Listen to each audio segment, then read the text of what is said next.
right, welcome back, Lake County residents, to another episode of Lake Live.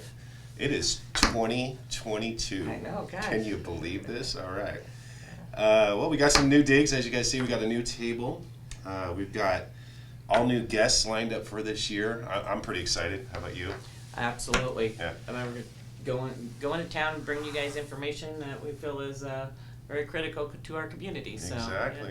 yeah. And with that, we received a couple of emails. Thank you for, that's what a lot of this show is about. If you guys don't give us tips and, proactively involved with, we don't know the stories to bring to the community. We don't know what you're interested in. And a lot of things, we're both busy all the time, busy people. So, Joyce, as you folks know, we've never said this on the show, but, and a lot of you already know Joyce, but a lot of you don't know Joyce as our city council member. And she does that, as well as, she is the director of the senior center, where our studio is located. Which is very nice. Yeah, very nice here. We're going to be still moving some things around in our studio. We're excited this year. Back to the email. So, got an email. Some folks were concerned with our local recyclery. The hours, they're not able to stay open for the hours that are posted. I'm as well, active in the community, and some other folks had brought it to our attention. Some seniors had brought it to your attention. Yeah. That they would show up to do the recyclery, and long waits and all day. all day, and then they get turned away because they can't take any more recyclables. So we thought we'd reach out to the owner, Diamond Recyclery, Jacob Jumelli. Is that how we say his name? Go. It's a very tough name, Jacob. Excuse us, but I believe it's Juelmi. Yeah, Juelmi. It's a great name. So it's a hard name. It is a hard name. Really easy to mess up. Excuse me. A part of all this, we like to be a little bit on the investigative side. So I gathered up my recyclables and decided to head out to our local recyclery, and I think we're going to start out there and send you out. See you back in here in a few. Good morning, Lake County residents. Today we are in Clear Lake at the Diamond Recycling Center here in Clear Lake. We thought we'd do an article, about the local recycling center. I hear that there's a real struggle here. Number one, with the storage of the recycling materials, and as well this specific recycling center not being able to meet the needs of this community. So I decided to join everyone here this morning. We're here bright and early, 7:30 a.m. Yes, it's cold. That's why you see me with my hat on this morning. And I thought I'd join in with everyone and bring my recyclables down as well and get everything set up. All right, stick with us. All right, folks, here we are. It's about 8:30 in the morning. We've been here for just a little over an hour. We're out here because a lot of the community members have been reaching out and saying that, this recycling center is not able to meet the needs of this community. And in fact, I guess they're not able to keep their hours of operation, which is normally in 9 to 5, Monday through Saturday. Apparently they have to close early with the amount of recyclables that they receive on a daily basis. And we look forward to speaking with Jacob, the owner of Diamond Recycling Center, as well as Guy Boyd, his manager of the recycling center. And we look forward to also speaking to a couple community members here momentarily. All right, folks, well, you see why we got here really early. The line goes way back there. I think I'm at about sixth in line, and I'm going to say, well, there's probably about 14 people lined up. I noticed 2 trucks that are full of recyclables also in line, and they look to be down there at the end. This might be some of the reason why this recycling center is not able to keep up with the needs. It's the demand. There is just an incredible amount of people with recyclables in Lake County. And I'm hearing that this is one of the very few recycling centers even in Lake County. I'm looking forward to meeting with the manager, Guy Boyd. He's going to be here pretty soon, and maybe he can enlighten us a little bit. Stay tuned. All right, folks, we're here with Mike and Zane. They're getting set up here for today's recycling. They use these buckets here. They hand these out to potential recyclers. They're going to sort their recyclables, glass, aluminum, plastic, into these blue receptacles. They then take those receptacles over to a scale in which the gentlemen weigh the recyclables and then proceed to cut them a check. From there, the recyclables get stored in these white containers right here, and this is basically how they transport the recyclables to their area to be stored. And so soon we'll be getting in line here and getting our own recyclables weighed. All right, folks, we're here with Zane. Zane is actually our weighmaster. Is that correct, Zane? All right. And Zane, he, this is a daily operation for him. He shows up here at about 8:45 in the morning? Correct. And you basically go until, we obviously have a dilemma here in Clear Lake and the community, and Lake County at large regarding recyclables. I mean, you guys are only able to take so much every day. Is that correct? Yes. We're limited to about the capacity of our trailer, which is around 32 bags. 32 bags. And so, folks, when we say bags, we're talking about the bags I was just talking about, the big white bags that they put their recyclables in to transport to your storage area, correct? Correct. Okay. And then you're also limited on space as far as your storage area is. Currently, because our baler's down. Once our baler's up, we can run up to 2 to 3 trailer loads a day. Gotcha. So a little bit of a equipment issue going on, but these guys are always on it. And we look forward to meeting with your manager guy here pretty soon, and we're about ready to get going. Awesome. Thank you, Tom. Thank you, Zane. All right, folks, now begins the arduous task of sorting the recyclables, getting them to the receptacles so we can get them to the weighmaster. This is quite, it actually takes quite a bit of time to do this, to sort your recyclables when you get here. Each receptacle needs to go into a specific bin. Everything's separated and brought to this sorting area where their baler is, all separated so that they can, crush their recyclables and get the most weight out of the product as they can. All right, folks. Well, we're here out in front of the recycling center, and it turns out that if you are disabled, that you can bypass the line and you can pull up and turn your recyclables in a little bit early, so that they do pay attention to the ADA, Americans with Disabilities Act, and they will take you in the front of the line. All right, folks, we're out here with some local business owners, and it's not just the community at large, citizens of Clear Lake, the citizens of Lake County that use this recycle center. It's businesses as well. And you guys say you come here about, once a month? Yes. Once a month. Is it normally busy like this? Every time. Every time you come here? Even times when I just drive by, there's lines all the way down the parking lot. Wow, okay. It's the only one And in town. your experience, are you able to, do your business every time you come? Yes. Oh, okay, well, that's good. So I disagree with that. Okay. The gentleman disagrees with that. And your experience is? This is our third time here. They've been having trouble with their baler, so they've cut their hours and their time open. So it's a real inconvenience. You try and plan for a quick trip here, but I get it. You really can't have a schedule around it.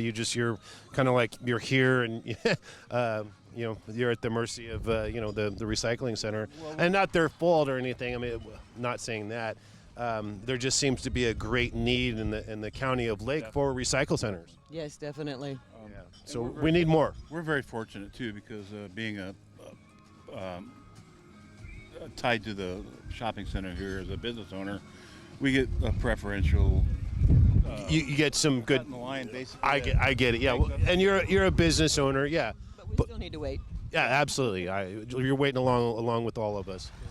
I just want to say just how wonderful of a community we have. Everyone seems to work together here. These folks, complete strangers, actually stepped right up and helped me move all of my recyclables forward to help keep the line going, because they know this is a time-consuming thing. It gets a little frustrating for folks when they let the folks in who are disabled, and those folks have, a pretty good load. So it's going to take quite some time to sort and get their recyclables ready to be weighed with the weighmaster. But I just wanted to point out just, how great of a community we have. I mean, Clear Lake, Lake County, the people of Lake County, just how friendly they are, and they're willing to just go, out of their way to just help a stranger. So thank you, citizens of Clear Lake. All right, folks, we're out here with Jackie. Jackie's actually a first-time recycler. Her husband is normally the one that comes out, and quite often, you said? Yeah, about every week. About every week, okay. And you, this week, had kind of an unpleasant experience. You came to bring your recyclables, and what happened? So this is my third day. On the first day we showed up and we started unloading and they said they were done, and that was like not even at noon. And then yesterday we stood out here in the cold wind for like 5 hours and we didn't get done. 5 hours. And what time did you get here yesterday? About 7:30 in the morning. Wow, 7:30. So, folks, that's exactly what time I got here today. So hopefully we make it through to the Weightmaster. And Jackie, of course, is hoping to make it through. But, that's one of the reasons why we came out to talk to the community, talk to people like Jackie to find out, what's going on. We obviously know that there's a issue with this recycling company being able to meet the needs of the community. Not entirely their fault. I mean, there's all kinds of logistics that make this an issue, and we'll be talking to Jacob and Guy about that later. They could be a little bit kinder, I think. Like yesterday, they were kind of rough. They just let everybody, okay, we're done, go. I get it, yeah. And, they must be under a lot of pressure, too, because a lot of people actually count on this. Yeah, we do. Gas money, feeding your kids, whatever, it's...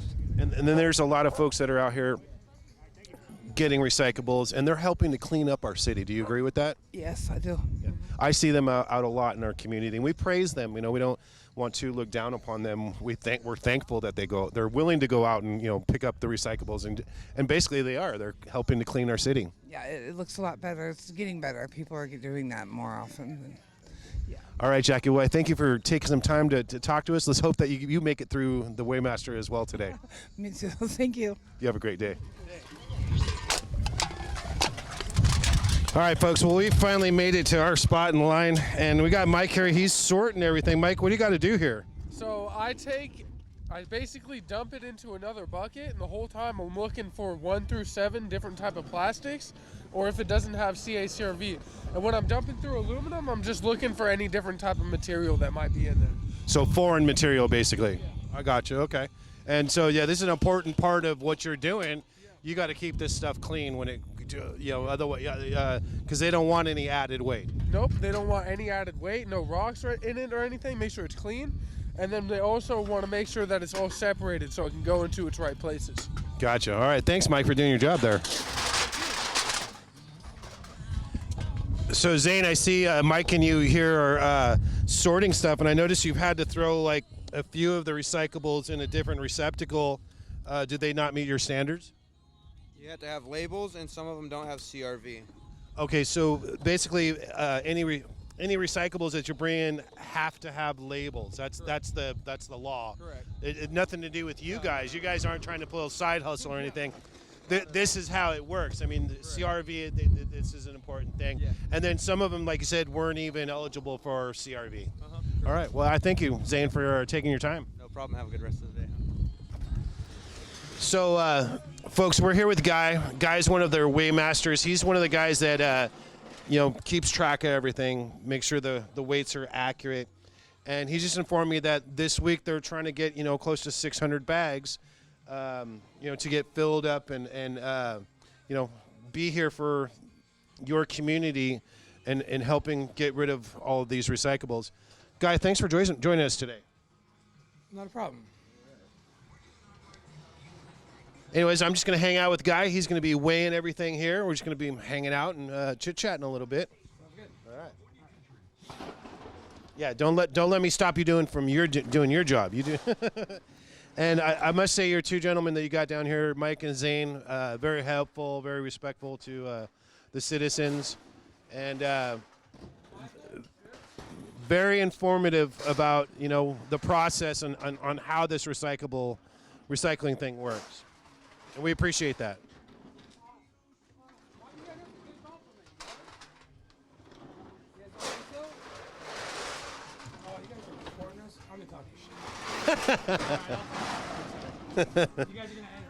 Yeah, we edit. Yeah, you know. So what we're doing is we're getting rid of 600 bags out of Four Corners. We're trying to help with the issue that at hand. Gotcha. So, And Four Corners would be one of your locations where you store your recyclables. Yeah, yes, it is, and that's where our baler's down at. But I have an agreement worked out, and we're sending out roughly about 120 bags a day right now. 100 to 120 bags a day. Yeah, me and Zane go in at 7:30. We meet the driver there at 7:30. Go in, and load him up, and then he's out by 8:15. Okay. All right. Yeah, it's So this process just doesn't happen from 9 to 5. A lot of times you guys aren't able to stay open till 5 because you've met your requirement for the day as far as, does it go by weight for you? no, it's just off what the owner says to do. Oh, okay. So, you know, and you're probably limited to space as well? Yes. And then, of course, we heard a horrible rumor that your baler is down, so you're not able to do the crush correctly. No, we're not. No, we're not. But, you know, all good things, you know, eventually these problems will be solved. Yeah. Okay. Yeah. Guy, I want to take this time to thank you for joining us today, shedding a little light on the situation. You know, a lot of citizens concerned, you know, that, you know, your recycle center does close early. A lot of people don't realize this, but you are, if not the only recycle center, you are the only recycle center. Yeah, for now, yeah. Yes, we are for now. And this is for not just for the city of Clear Lake, but for all of Lake County. There's one over at Robinson Rancheria also. Oh, okay, over on the other side of the lake, Upper Lake wise, yeah. Okay, well, you heard that, folks. Can't stand in line here. There's another recycle center over in Upper Lake by Robinson Rancheria. All right, Guy, thank you again for taking this time with us. Awesome, thank you. Anytime you guys want to come back. Howdy, folks. We're here with Diamond Recycle owner Jacob Guglielmi. All right. And we brought Jacob in here. We're all aware of a recent article, according to the Lake County Record Bee, that the California recycling system is rampant with fraud, potentially costing consumers as much as $200 million a year. A new study alleges, and I believe it was a watchdog group, yeah, Joyce, that brought this this whole fraud thing to the light of consumers. They call it the Cash for Trash report from the Consumer Watchdog Group. Says past investigations by the state auditor and a local news outlet show $40 million to $200 million in deposit monies is a year from California Beverage Container Recycling Program through padded loads, falsified weights, tickets, and other tactics. Now, you're not familiar with any of these facets of creating fraud. I mean that's not how your group operates, Diamond Recycle. Absolutely not. That's why we scan all our materials and make sure they're all California redemption, so nothing out of state material comes in. Right. And I recently visited your recycle center. I thought, you know what, this would be a perfect opportunity to come visit you guys, turn in my own recyclables. I learned quite a bit about recycling. I mean, like things I had no idea. Folks, pay attention to your water bottles and the labels on the water bottles. It turns out if the water bottles don't have a label, they're not redemption. You can't redeem them. Absolutely. If the water bottles especially, you have to have a label on it by the state of California, Cal Recycle, to make sure that's how we tell that they're not an out-of-state redemption bottle. Gotcha. Most tops of aluminum cans, they have them printed right on the top, imprinted, so those are easy to detect. And also, we always make sure that anybody that's recycling has a California ID. We make sure that they're there from California. They're a California resident. Oh, and so that's a topic as well. Yes, that's what Cal Recycle requires. Okay. And so, as far as an ID goes, I mean, it has to be a California ID. Yes. Okay. It cannot be an out of state, or it cannot be a passport. I gotcha. So, do you, if they smash the cans down, then do you take them? Because it used to be you just smash them all down and bring them in, and, you know, when this all first started for recycling. But can you still do that? Yes, because on the cans especially, because like I said, they're imprinted, stamped in on the top of the can. So there's no labels on the aluminum cans. It's stamped into it. That's how we can tell. So when you smash a can, you can see it right on the top. Do you really have to go through each one of those cans to? We have to scan to make sure they're all CACRV, and every single container, including from glass bottles, PET, and aluminum cans, and there's 7 different orders on, you know, different types of plastics. They all have to have a CRV on it. So like glass, people bring a lot of glass in that's liquor bottles or so on and so forth. They're not CRV. But beer, you know, sodas, water bottles, they're CRV. Now that's what we were going through the last couple of years with Cal Recycle, is that people get a little irritated when they bring a bunch of plastic bottles, you know, plastic water bottles in, Right. and they don't have a label on them. Yeah. So, folks, we're talking about this label right here. Yes, it's a paper label. You squish your bottle. A lot of times the label falls off. Yes. If that label's not on there, it's non-redemptible. If you, yes. Yeah, okay. Exactly. Okay. We have to be able to tell, you know, you can squish them. Mm-hmm. As long as we have a label to be able to tell they're California CRV. Now, I noticed on like soda bottles that they've been marking with the, I don't know, it's like a half of a, there's In the little triangle. yeah, a little triangle. So with a that little, that lets us know what type of material it is. I got you. So on plastic, there's 1 through 7s, Mm-hmm. and then you have aluminum, and so that tells us what type of material it is. Gotcha. Because, so if you have a, like say an Arizona iced tea, which is CRV, that's the number 7 or number 5. I got you. That little triangle tells us how to separate the material. Oh, and so for the process. you actually have to separate this material. Yes. Before it can even be processed. Yes. Wow. This So is. that's the scanning process that kind of Right. slows things down, and I know a lot of customers have been, you know, irritated. Lines get long. Yeah, but they don't understand that But- what limits you have to go through Yeah. in order to even make it so that they're able to, you know, redeem their recyclables. Yes, and we have to make sure they're all, you know, redeemable according to state law. Yeah.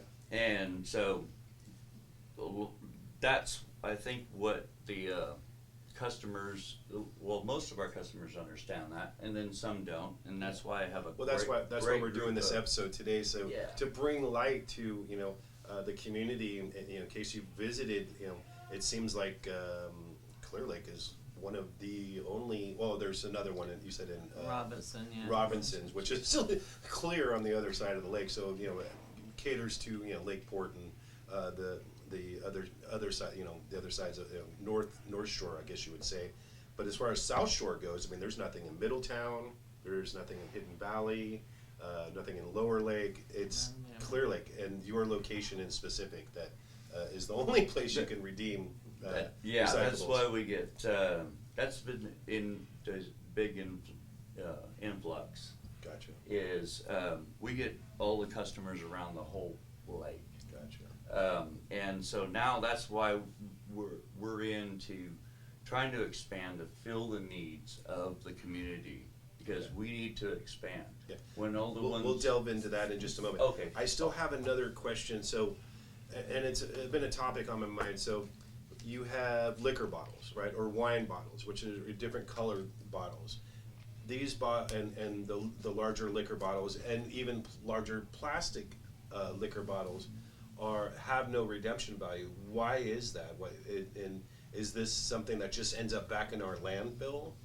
No, absolutely not. That's Okay. why we take them in.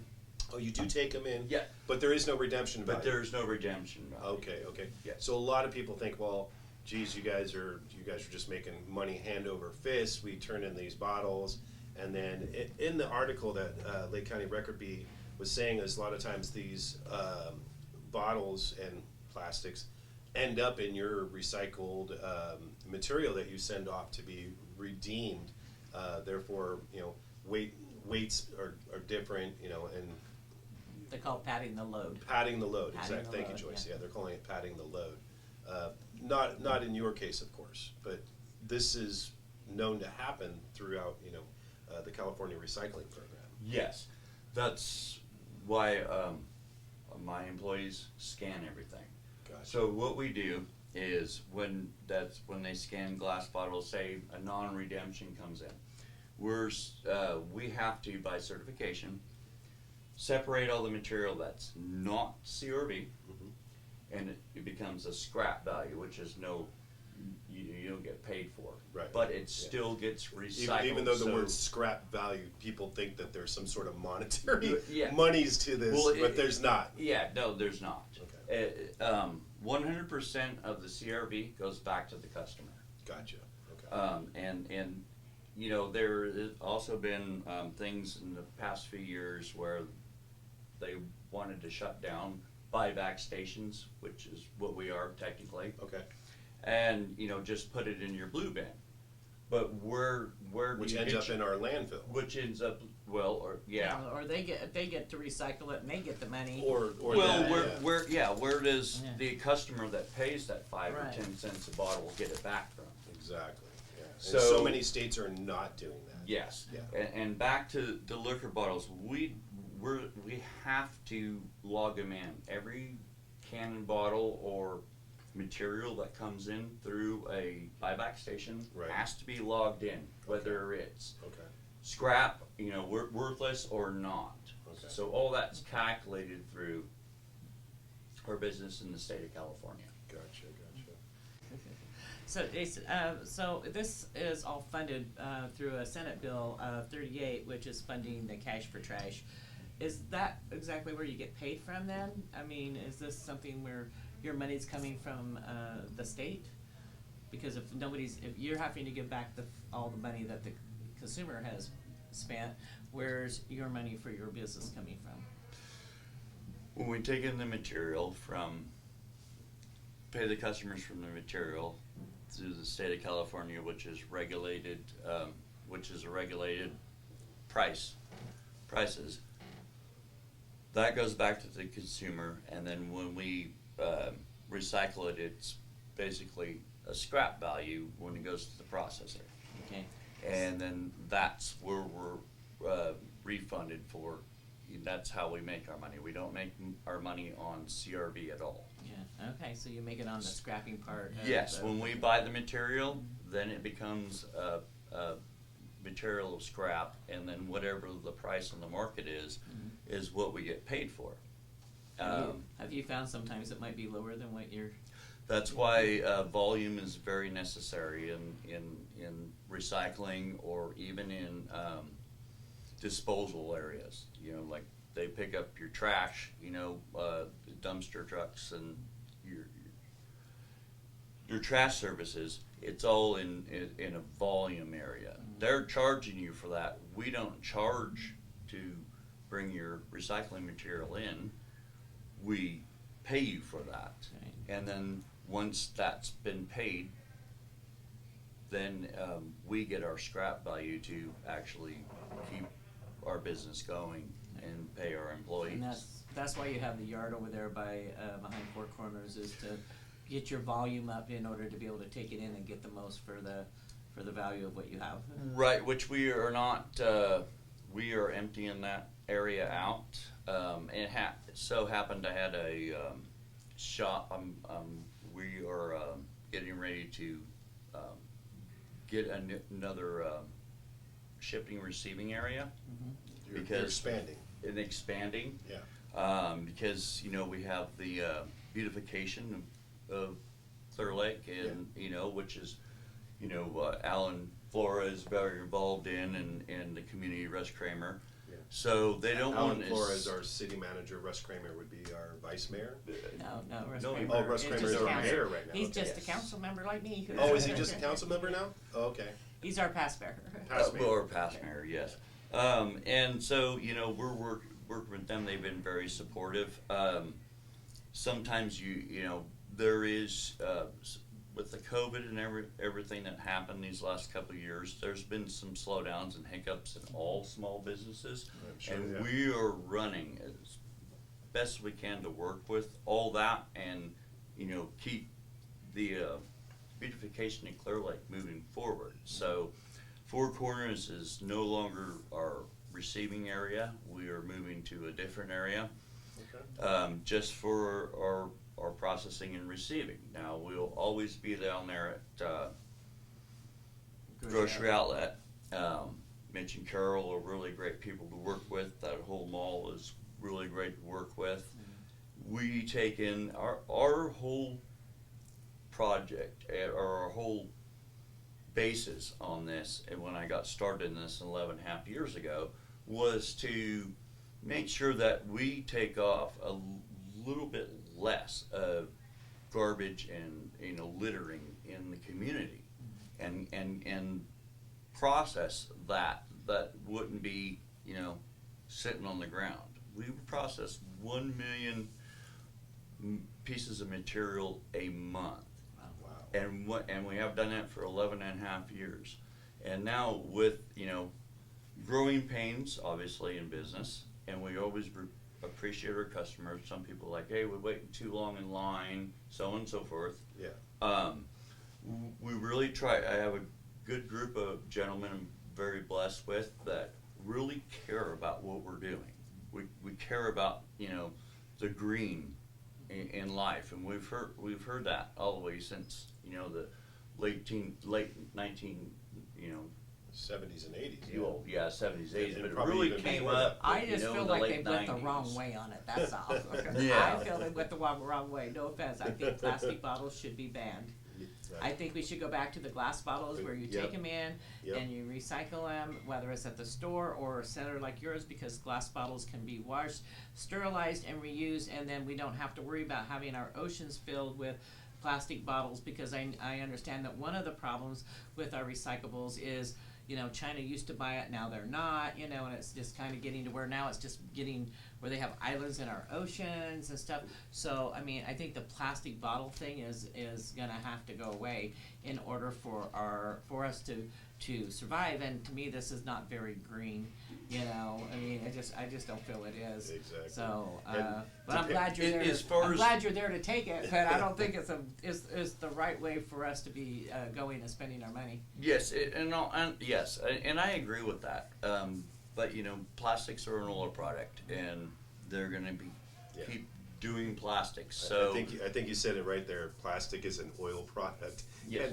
And we know our dependency on oil. So Yeah. yeah. and so, you know, that's what we look at. We're not here just to make money, and that's like I was saying before. You know, I like my team of employees because we all care. We don't want to stop recycling because it doesn't go into landfill. Yeah, exactly. And you know, because it takes 30,000 years for a piece of plastic to break down. Exactly. And it doesn't break down and rust like metal or aluminum would. Right. It just breaks up into little pieces, and just like you were saying, we have these huge things in the ocean. They're just floating around, and fish are eating them, and it just keeps breaking down. So I think it's very important to reuse. Not only that you're getting paid back the money you're paying, you know, on the CRV, but it's not going into landfills. It's not affecting the earth. It's being reused.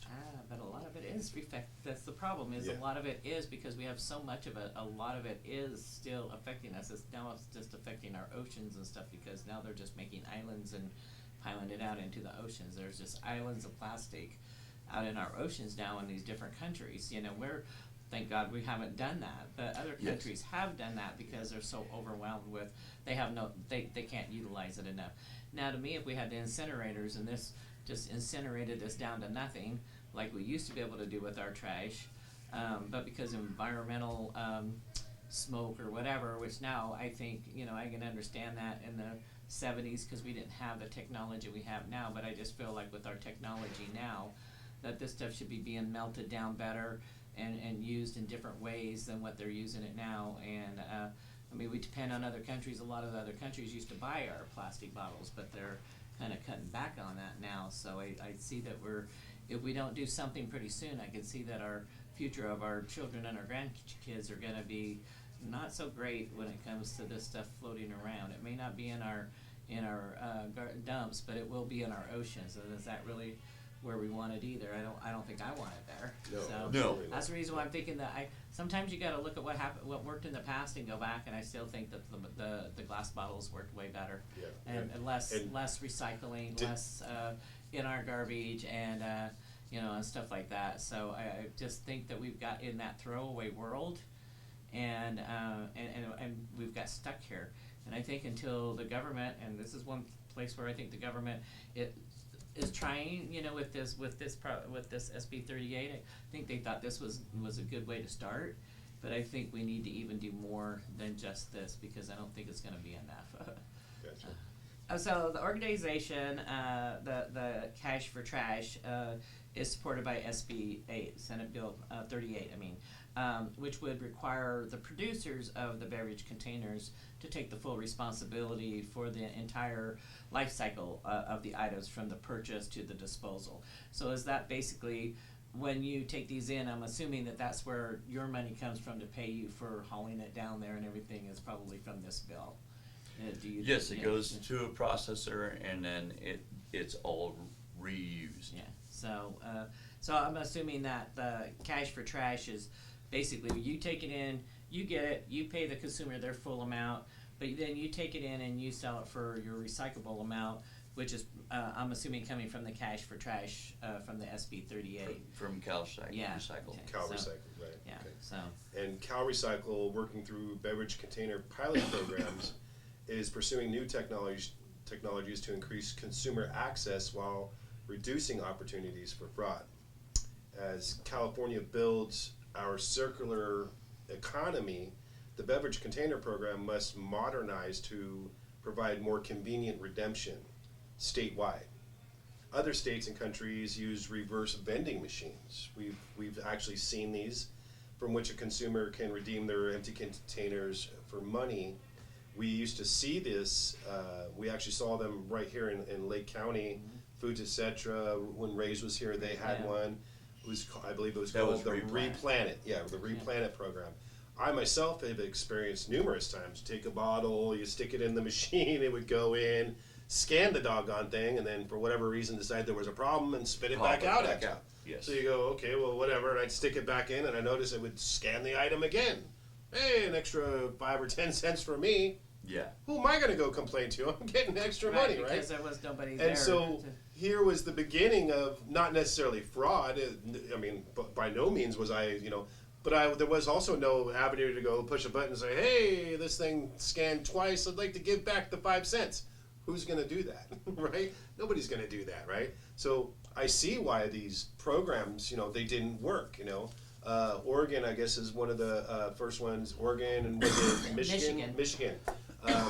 They have these new machines where it's like a vending machine. So just as you would go up and get a soda pop out, but for me, I'm thinking this is ridiculous. Like, honestly, like if the storage facility, if it's going to be the size of a vending machine, you're going to get one customer a day, and that machine's going to be full and it's going to be out of order. You would literally have to have thousands of these things in order to accommodate at least this small community.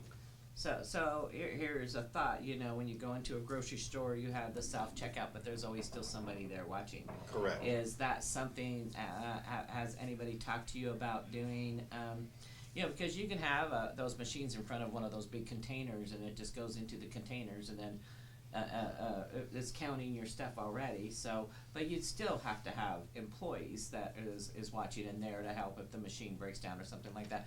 Because I see that is how California is going to start heading towards. So what's your thought on doing these type of machines?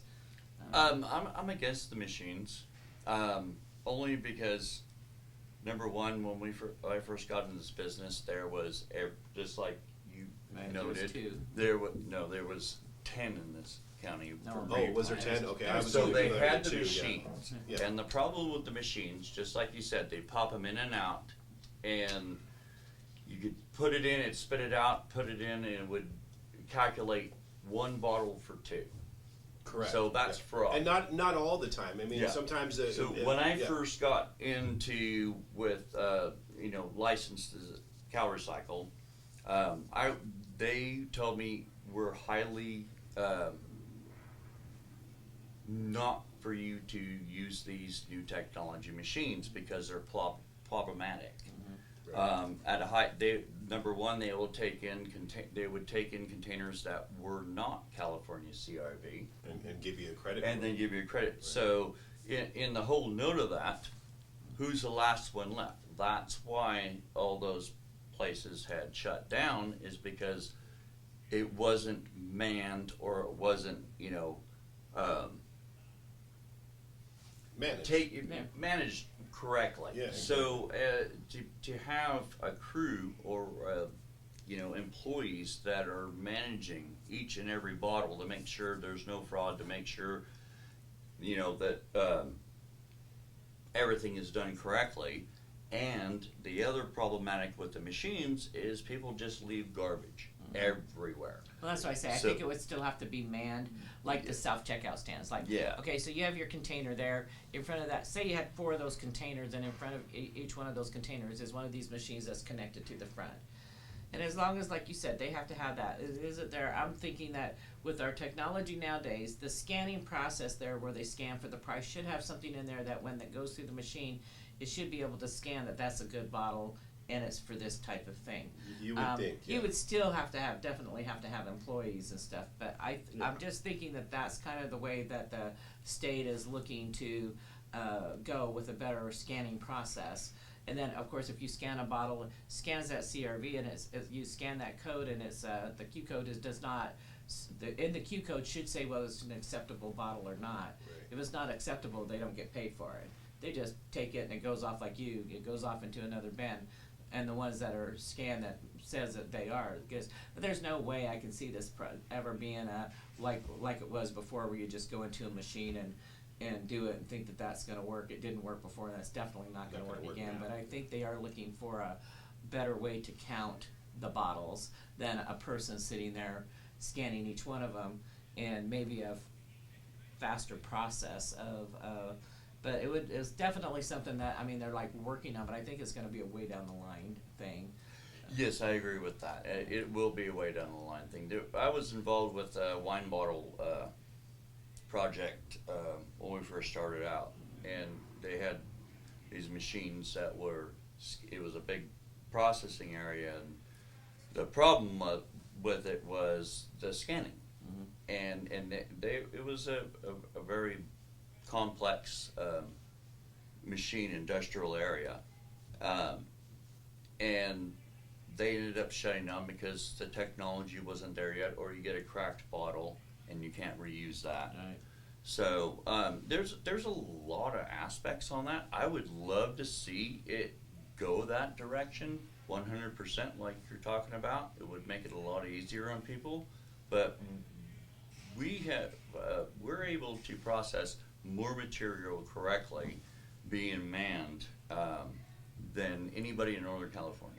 Well, that's great. Yeah, that's why we Ahead of the game, I love that. and just to remind you, we're one little small business. I get to say, I knew him when he first started this. Yeah, yes, ma'am. So no taxpayers' funds are involved in the Oregon Recycling Network, and there's no profit motivation for their state. If California goes to this type of program, what would happen to you? Would you be able to contract to the state to haul? Because somebody's still going to have to haul. Somebody's still going to have to move this product. And I'm assuming that you're certified through the state to already do all these things. So would that be something that you could just kind of transfer over if they were to start following the same program that Oregon does? That you'd be able to take your business and still continue your business, but just in a different aspect of ways of probably hauling for them and doing Yeah. their machines or And- however they set it up. Has anybody approached you, like, what is the startup cost for this, it's basically like the replanted thing where, you put the, a Yeah. vending machine type redemption thing where it just spits out that, but they still need someone to manage these programs, and I don't think they've come up with a workforce to do that. So Oregon has, definitely has a different recycling program. And it's worked pretty well from my knowledge, but I concentrate on the state of California. I got you. And in fact, because that's where we're at, so. Oregon claims it's an 87% redemption for them. In other words, so they're claiming that California is barely at 57%. If that. If that, yeah. And they're a recycling network. They claim there are no profit motives. There are in California. Apparently, there is profit motives in the state of California, and we recognize this in the very fraud that's happening. Because, like you said before, it's out of state recycling that's coming. It's actually coming from another country. Mexico, I guess, is bringing recyclery into the state of California. And it seems to be that these are the ones that are creating this fraud by padding the loads and using, like we spoke of earlier, liquor bottles that are clear, wine bottles that are colored, and trying to pass them off as, say, like it's basically beer bottles that are Right, accepted as because CRB. like they're doing is they're breaking them and stuff Yeah. like that, and trying to and pass matching, them off as a right, trying to match a wine bottle to, say, a Heineken bottle. We all know Heineken is a green bottle, and a Lagunitas Pale Ale is a brown bottle, and so. He knows his alcohol bottles. Yeah, sorry, I do. Guilty as charged. No, that's why I think because CalRecycle has really been behind stopping the fraud. Mm-hmm. They've done very well at doing that. That's why we're visited frequently to make sure that we are doing our to the job rules. correctly. Right. And so they've got a hold of this, and I think that's why a lot of the recycling centers in Northern and Southern California have went out of business, because they were involved in just the money part. Right. Yeah. We're involved for the green part, to greater keep good. the The greater greater good, to good. keep The things environmental, out, the environmental side of things. Yeah, I Yes, got you. Okay. exactly. And speaking of like Southern California, I have relatives that live down there, and they actually have no recycling anymore, and they were told to bring them back to their local grocery store where they purchased their beverages, and now they're not taking it, and so literally, Southern California, their recycling is ending up right back into the landfill. So that was on that note, that was the big thing about a lot of the grocery stores. So if a grocery store, they cannot handle, where are they going to put recyclable materials? Right. Because it is a little dirty. That's why we try to, keep everything cleaned down. They have food products. You're going to restore a bunch of, old dirty bottles back next to food items. Right. And it doesn't really work. In the state of California, if there's not a type of recycling program, each grocery store gets charged $100 a day in fees for not having a recycling program. Oh. So, and plus, where are they going to process that? How do they're concentrated on food and the things we eat. Correct. Not on old dirty bottles they got to store somewhere. They used to have to store them before. Yeah, but So maybe it's a conscious choice. Society's grown so much, Yeah. and there's so much products. Just like you were saying earlier about how many water bottles and all this products. We're consumers, so we have to boil down to how can we reuse all this products that we consume. Gotcha. And so and that's the basis why I got into recycling, because not just to make a living, but also to keep the environmental. We need to move forward environmental, just like you were saying earlier. And isn't that the mantra for it's like recycle, reuse, and then there was another, I don't remember what the last one was, but Yeah. recycle, reuse, and something. Shame on me for not knowing that. Yeah. Shame on me for forgetting the third word, but it's Yeah. basically, Yeah, it's reuse, a complete recycle, and reuse. Yeah, a It's complete circle of and it would seem to me that maybe these corporate giants, we won't name names, but maybe it's in their best interest to just pay this $100 fine rather than having to pay, possible storage, pay someone an hourly wage that has to manage this stuff. We haven't gone down that rabbit hole as of yet. That's a different rabbit hole. Yeah, that's a different So- monster altogether. I'm not a corporate. Yeah. So the question is on the recycle center, the shopping center here has a recycling center. Is there something that's the protocol that it has to be in within a certain area, mileage wise or something? Because, the stores actually that sell these products are responsible to make sure that they are able to provide the recyclable, the refund on the bottles. I We're think lucky here that Safeways and Grocery Outlet have you right there. And foods. And But what foods, about? But is there anything in this SB, which I have to admit that I did not research to see if there was a mileage and so thing in this here. I did, and with SB 38, what they're trying to do is they're actually trying to they're going after the beverage company. They're going after the company that actually that bottles the water, that bottles the soda, that bottles the beer, and saying, look, let's be honest, Cal Recycle, we can't manage this program. Okay, we are going to put it on you, right? You're making all the profits, okay? So now you've got to figure out a way to make the recycle program work, and I believe that's where those corporations come involved, and they want to bring in these what we talked about, what Oregon is doing, you redeem it yourself, these machines, but these machines still need to be monitored, just like you said, they need to be managed, okay? They can't be just left, otherwise we're right back where we started from. I think there needs to be an easier process for recycling, and so let's get back to your specific facility there. So I know people, some of my seniors do it, stuff, that go and they stand all day. They're there at 5:30 in the morning, and they stand all day, and then they get shut down, and then they go the next day and stand all day, and they still get shut, down. Have you thought about a ticket process where if you're standing in line, you get a ticket, reserves your spot. reserves your spot to be the first one the next day? Because, no offense, seniors, they really do depend on some of this money to just, buy products that they can't purchase with whatever food stamps, or they just don't have. It's hard to Or live their on retirement, yes. It's hard to live on $900 a month, which is the average for most of these people around here. I have seniors that are homeless that, just because they can't afford to pay rent, and one, there is no place to rent anymore. True. And so, there is no Definitely have a low-income housing housing. There's issue. no low-income Yeah, housing. To exactly. rent a room is, you can be paying $1,400. It's it's cheaper to live in San Francisco right now to rent a room than it is here. And that's gotten out of control here. So, is there a better system that you think that you've thought of, or anything that you're Yes. working on? And to me, it just seemed like one of my seniors actually mentioned the ticket thing. He's like, it'd be nice if they just give us a ticket and say, and limiting the bags they can bring, because what I've noticed, and I've watched it, is you got one person sitting with 2 bags, and as they get closer to the front, somebody pulls up and they put 10 bags out there with them. So they're not, I think there should be maybe a limit of, after you get to a certain point, you can't keep adding bags, because people let them go stand in line.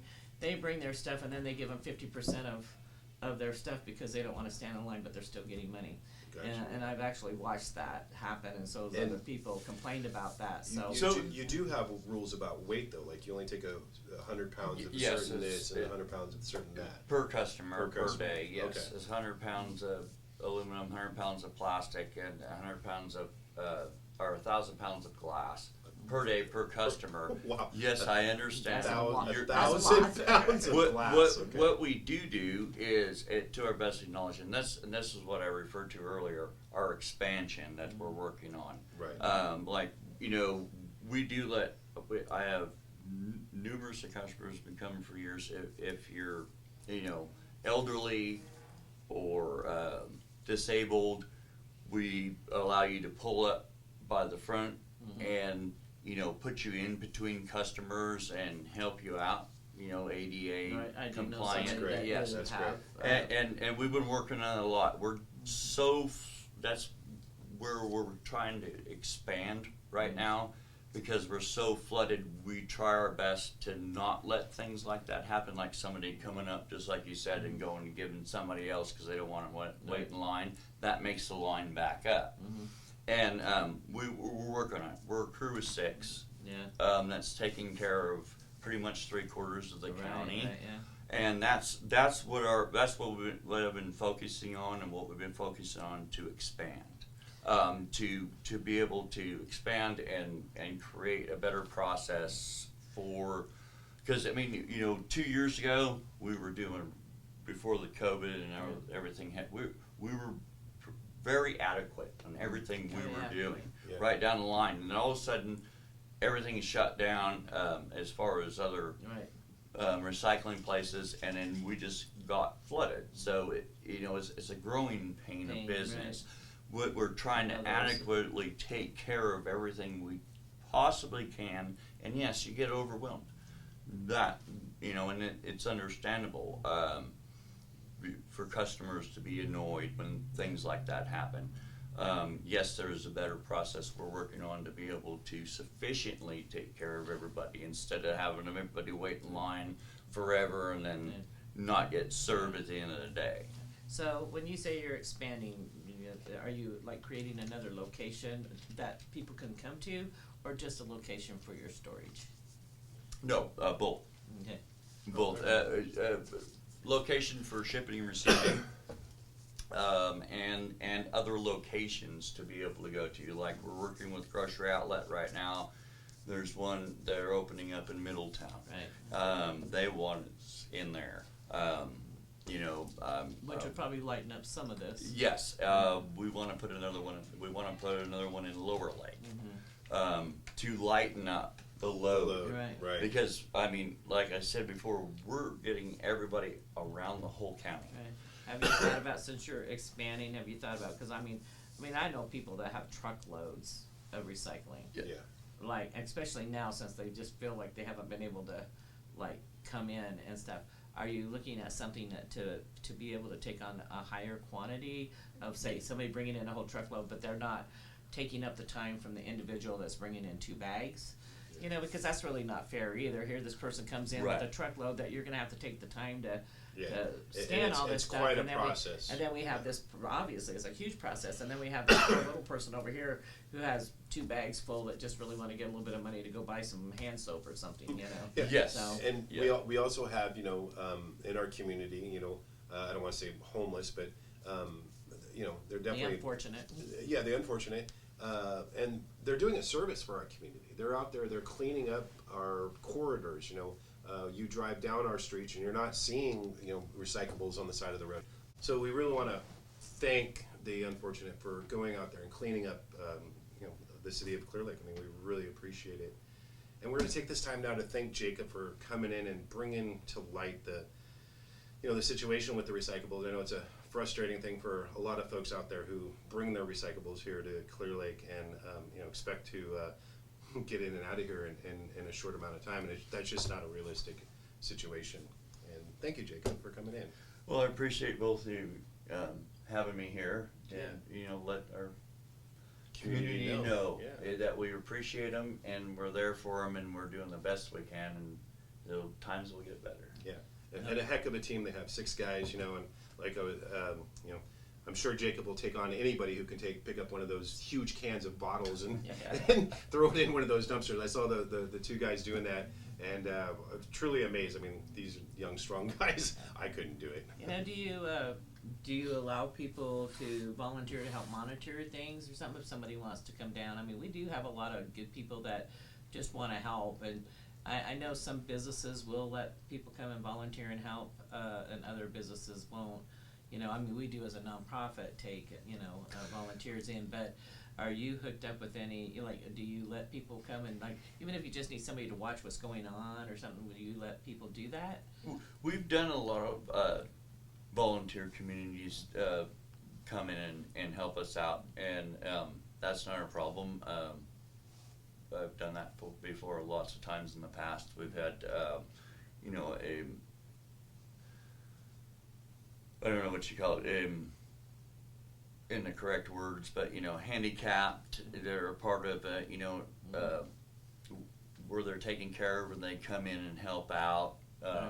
Yeah, some of the adults with disabilities Right, the programs that are going the on. developmentally Yeah. disabled. Yeah. They kind of work. We have a group that works here. Absolutely. They say because a lot of times they. And a good learning experience for them. That's what I say. A lot of times they would like to, like, it's a training program that we have here, and they would like to. One of the state is starting to require them to, even if the employer would just pay them for 1 or 2 hours of work a week, they don't have to necessarily pay them all the time, but it is required for these companies to start having these developmentally disabled that are able to work some. Yes.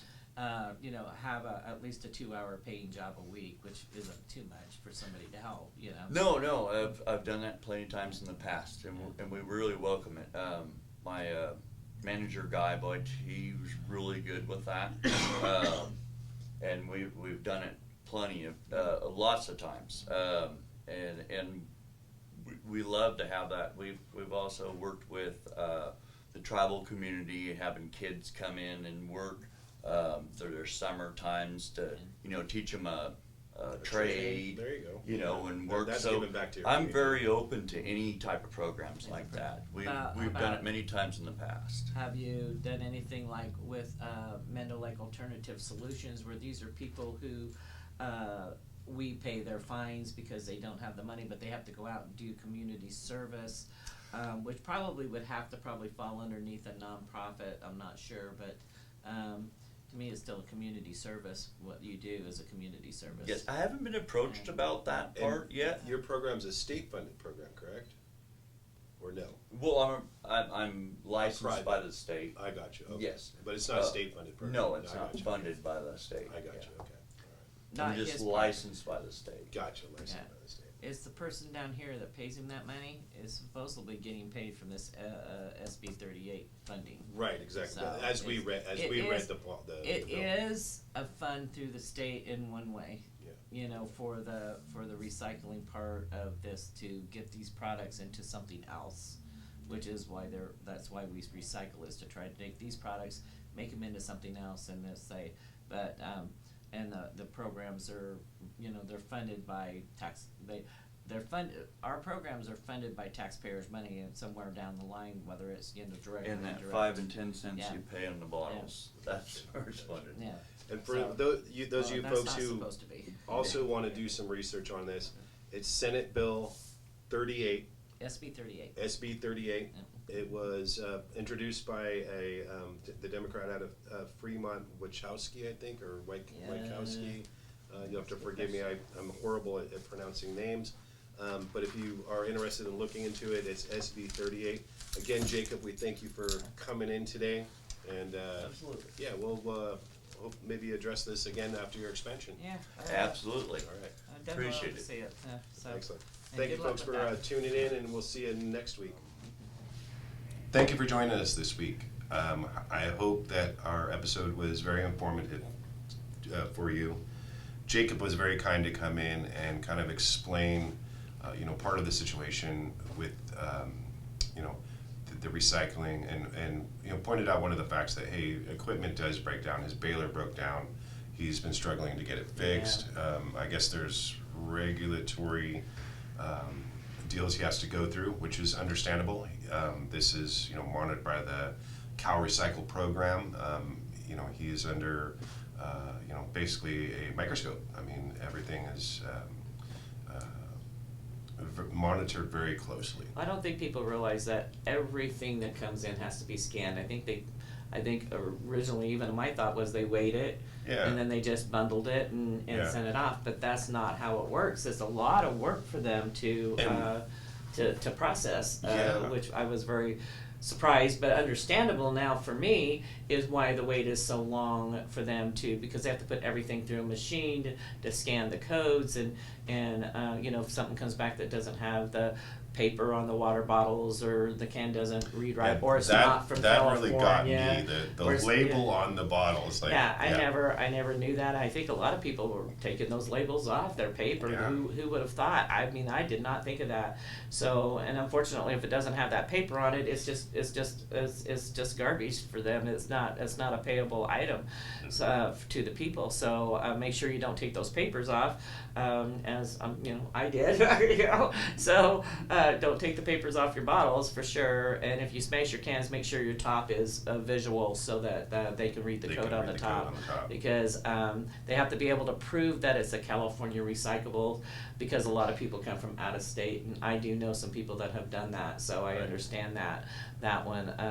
So there's a big process into this. So it was the tab on the top of the can, that I remember at a time when people would actually pull those tabs off and they would collect them and make chains out of them, or and stuff like that. donate them. Yeah. Apparently, at Right. one time there Schools, was yeah. schools, or I think it was even for like kidney people with Different nonprofits Yeah, used to different collect them, nonprofits yeah. were collecting them, and I'm guessing they're collecting them for the weight of the actual Yeah. aluminum, because that tab is aluminum. Leave that tab fastened to your can though in the future. Because they have to read the codes on the cans also. Yeah. So, and I did not know that either. I Exactly. did not know there was. I never really look at the top of the cans. I don't know how many people really do, but I mean, even if you see something, do you realize that it's a code that you have to have in order to do your recycling? So, Exactly. I mean, I know I learned a lot, and I hope our people Audience that are did as watching well, learned why it takes so long, and hopefully be a little more patient with them now. Yeah. That we're able to Great get crew this in he's there. got down there. They were very helpful, polite.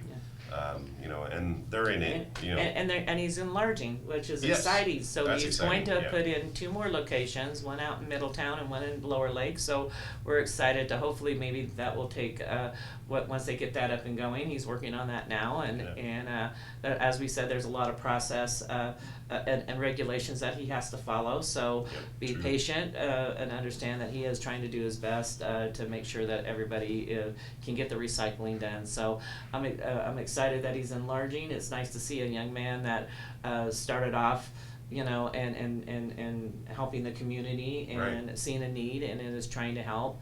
Because ultimately, that's what it started as. He was just trying to he just was trying to fill help a the need in the community. community. And it turned into this for him. So Because every business that sells these anything that is recyclable, or you pay at the store, and they have to be able to know that they can that the people can get their money back, and they're responsible for that. So Right. without him, it means the stores would have to take these items, and we all know that they don't have the storage to do that. yeah, so they would rather pay the right. $100 So fine. so that's kind of how it all started. Was that he knew the stores, and one of the businesses came to him and talked to him about it and got him interested in doing something like that. I remember when it all was in the process, and working with him on insurance and stuff. So it was it's exciting to see a local person really taking on what he felt was something that was needed for our community, and now is able to expand and help other communities in our county. So I'm excited that he's able to do that. So I can't wait to see how the process works, but it takes time. So I wish him all the luck. I really do. I wish him all the Well, luck. thanks, folks, for joining us this week. Don't forget to like. And subscribe. Okay. And Send those emails. Send those emails. Yeah, give us tips, because without our community, we have no idea. We have some exciting guests coming up. Nobody's confirmed yet, but we'll be back with you here in a couple of weeks with another episode of Lake Lake Live. Live.